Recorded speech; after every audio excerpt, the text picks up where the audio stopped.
He discovered he had 80 years left to live, so he decided to test fate by jumping from a 300-foot building. Miraculously, he landed right on a passing truck bed. Emboldened by surviving that stunt, he upped the ante to 30,000 feet. As he plummeted through the sky, a plane happened to be flying beneath him and caught him perfectly. But not everyone is blessed with such longevity. Take this woman, for instance. She found out she only had 3.5 hours to live. Desperate to avoid whatever danger was coming, she refused to ride shotgun in her boyfriend's car. Just then, her phone buzzed with a notification. She'd violated the app's terms of service. When she checked again, her time had dropped to just 2 minutes. She rushed home in a panic while her phone rang incessantly. The only solution she could think of was to power it off completely, but that wasn't the end of it. As she was about to take a shower, the phone behind her suddenly sprang to life. When she reached for it, some invisible force lifted her into the air. As the countdown hit 0, she dropped dead. Meanwhile, her boyfriend got into a car accident at that exact moment. A massive wooden beam pierced straight through the passenger seat where she would have been sitting. He was hospitalized but refused surgery, claiming he would die that night anyway. He showed his phone to the nurse. 19 hours left.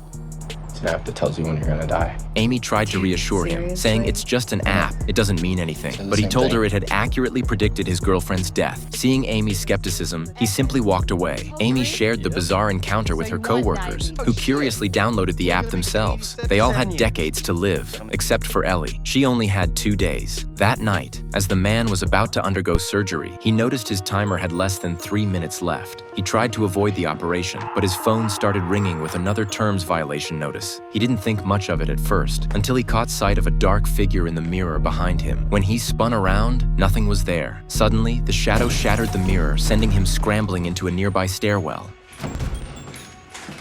The lights flickered out. When he tried to leave, the door wouldn't budge. Rapid footsteps echoed behind him. He turned to see his dead girlfriend. Terrified, he backed away as his phone fell from above. When the countdown reached 0, he met his end. The next day, Amy learned about his death and felt a chill run down her spine. Could everything he said be true? To verify her suspicions, Amy rushed to his hospital room and grabbed his phone. It was locked. Desperate, she dragged his body out and tried to unlock it with his fingerprint. No luck. She then pried his eyelids open and finally got in. The timer read 0.